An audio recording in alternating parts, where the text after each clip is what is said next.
We rarely meet super pro negotiators in business. Often the other side are just like us, rank amateurs. Because we are just turning up to negotiate, we are often at a disadvantage because we don't really know what we are doing. We also don't do it on a regular basis either. So the frequency gaps between actual hard-edge negotiations can be quite long. If we were doing them every day, we would become pretty good at them. But that is hardly ever the case. Some things work better than others, so it is always good to have what works and what doesn't work in mind. Do you know the difference?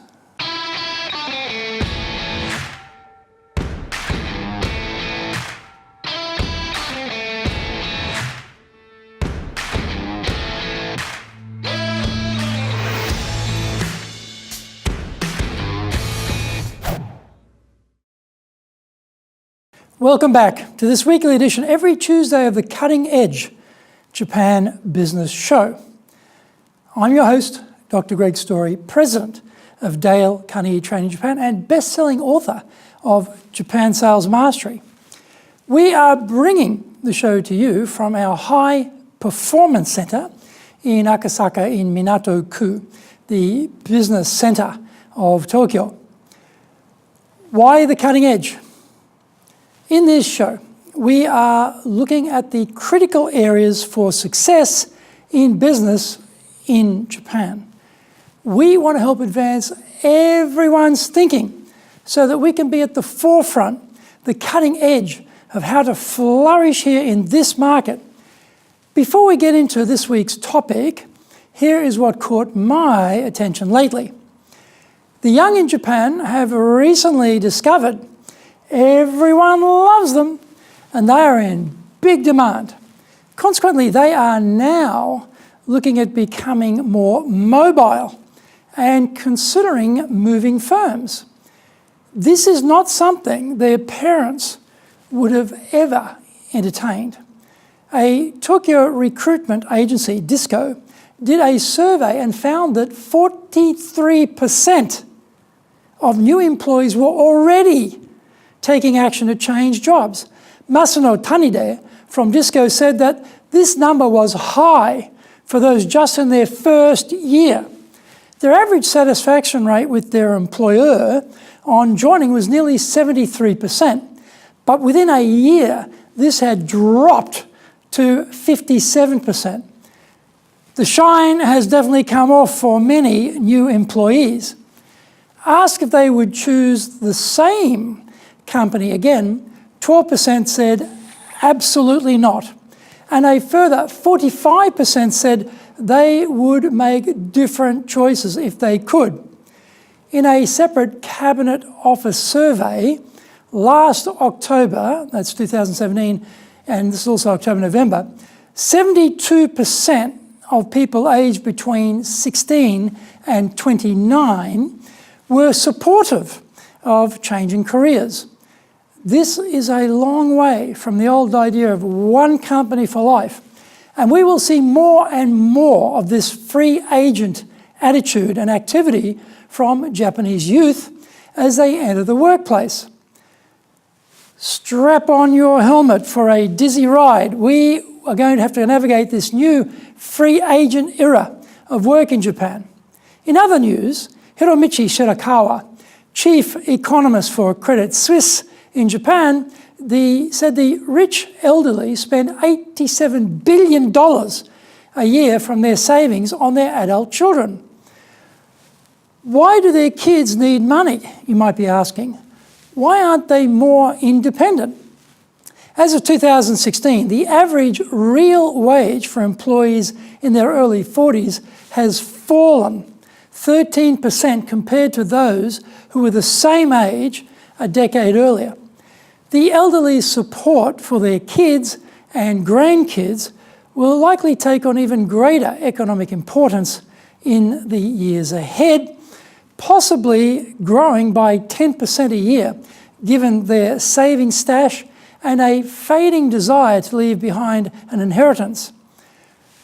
Watch carefully, because we are about to see the greatest transfer of wealth between generations in Japan's entire history. The Japanese tax office can barely restrain its excitement at harvesting all of that potential inheritance tax. This is episode number 48, and we are talking about key things not to do when negotiating. それでは行きましょう. So let's get going. Former American President John F. Kennedy left us with a great quote. Let's never negotiate out of fear, but let us never fear to negotiate. Actually, we do fear to negotiate though, don't we? We worry about asking for too much or too little.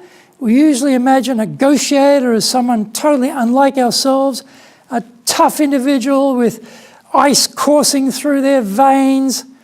Ironically, we are all negotiating every day within our families, circle of friends, and companies.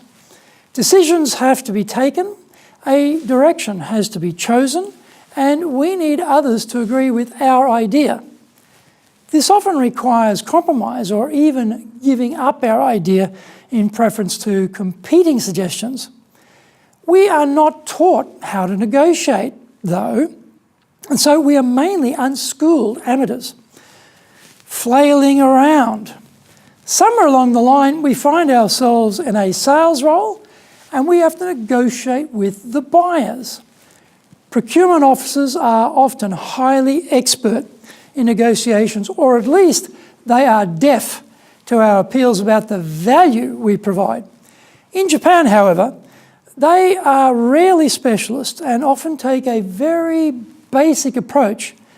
They have their matrix with your name arranged vertically down the left side of the spreadsheet, together with all your competitors, by the way.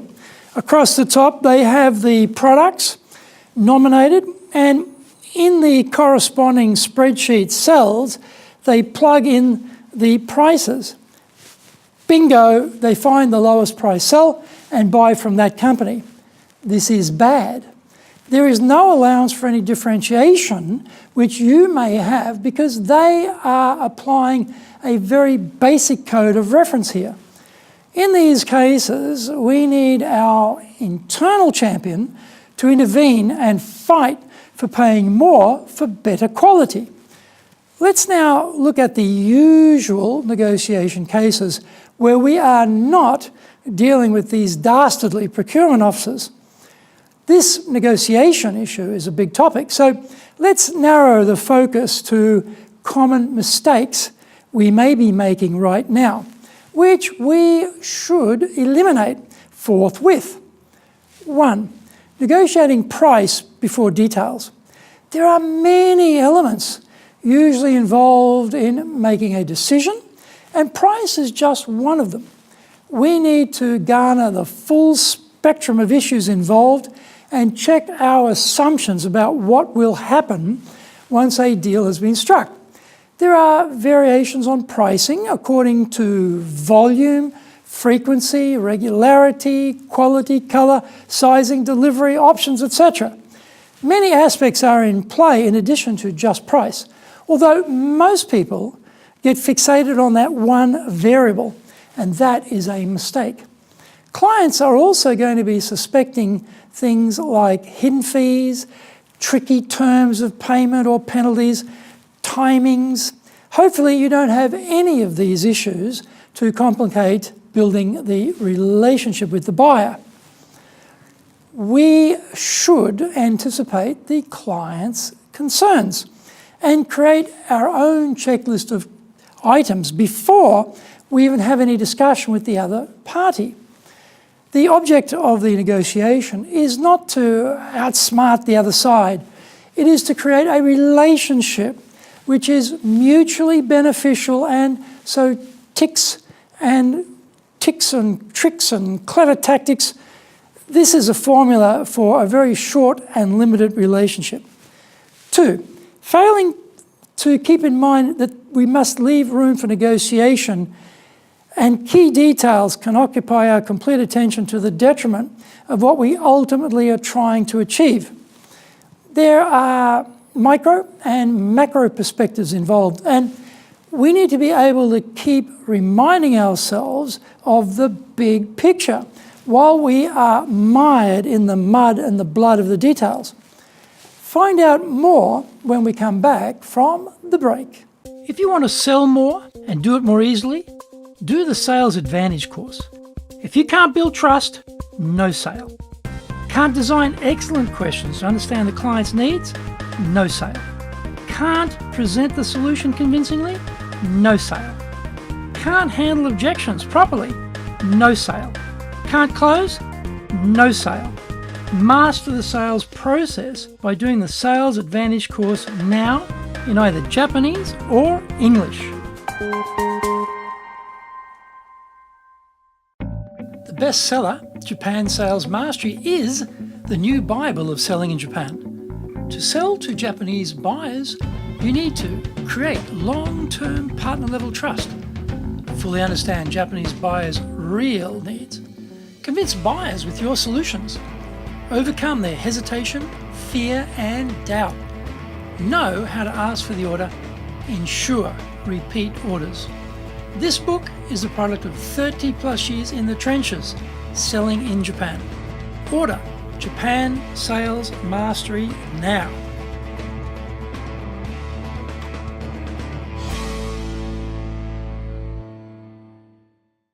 Welcome back. Number 3, lack of confidence. We undermine our mental attitude to the process of negotiating by talking ourselves down. Coming across as hesitant, unsure, nervous may embolden our negotiating partner, and we achieve a diminished result as a consequence. Salespeople who are targets, or have targets, quotas, bonuses or commissions riding on a deal are very prone to cave in on price because they are so desperate for any business at any time. This weakness will come across to the buyer, and the price achieved is almost guaranteed to go down as a result. Remember, in our lives, the vast majority of people we will be negotiating with will be rank amateurs just like us. So we shouldn't be shy about what we are doing. As a salesperson, if you believe in the goodness of what you are doing for the client, then you can be confident when negotiating. Number 4, failing to understand the needs of the customer. Some things may not be negotiable, often for reasons which we could never even imagine. Once we understand clearly what the other side wants, we will be in a better position to find middle ground and strike a mutually satisfactory arrangement. We can get captured by a single item in the negotiation and miss the many options that are also in play. Often we imagine to be this is the key for the other side, or it actually may not be their main concern. We get that wrong.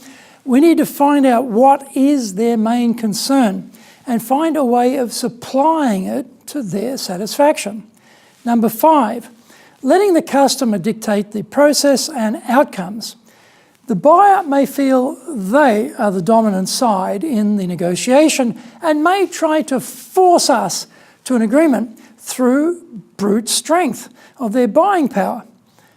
A bad agreement is a bad agreement. So we are reasonable in asking for input into the process and for deciding to walk away from the negotiating table if we need to. Number 6, acting desperate. We may in fact be desperate, but handing that key insight over to the negotiating partner is not necessary. We become all give and no take in the toing and froing of the negotiating process. Number 7, using argumentative communications. Emotional control is an asset we should develop and cherish. Verbal or written outbursts may make us feel important. Usually, however, they don't help to find an agreement. It is rarely a good idea to set fire to the emotional wick inside the other person we are negotiating with. Number 8, failing to recognise the walk-away points.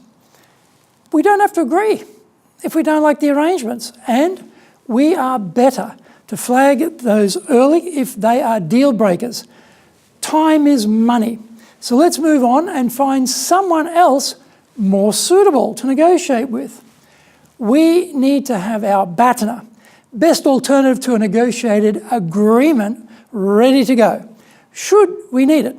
If the buyer is being a real pain, remember, life is short, so go find a nicer buyer. We have to spend a lot of time with our clients, and having a client list full of nice people who appreciate all that you do to advance their business is the better way to live. And number 9, narrowing negotiations to one point, usually price. Price is only one element of cost. There are other levers around financing, quality, timing, volume, contract length, etc., which can come into play. There are so many combinations which can create flexibility in the negotiation process. Always look for points of agreement where the value you can provide outweighs the cost of your product or service. When you really understand the client's needs, proffer a very good solution. Often price isn't even raised in that case. Sometimes we get in our own way and make things unnecessarily hard for ourselves. If we stop making these basic negotiating mistakes, we will do a lot better in getting a preferred outcome. The preferred outcome is a happy client. You're also happy, and the relationship is becoming more and more solid based on trust you are building and the partnership you are creating. The Cutting Edge Japan Business Show is here to help you succeed in Japan. Subscribe on YouTube, share it with your family, friends, and colleagues. Become a regular. Thank you for watching this episode, and remember to hit the subscribe button. Our website details are on screen now, enjapan.dalecarnegie.com. Awesome value there, so check it out.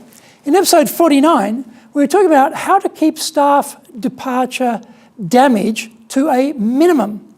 Find out more about that next week. So, yoroshiku onegai itashimasu. Please join me for the next episode of the Cutting Edge Japan Business Show. We are here to help you, and we have only one direction in mind for you and your business, and that is up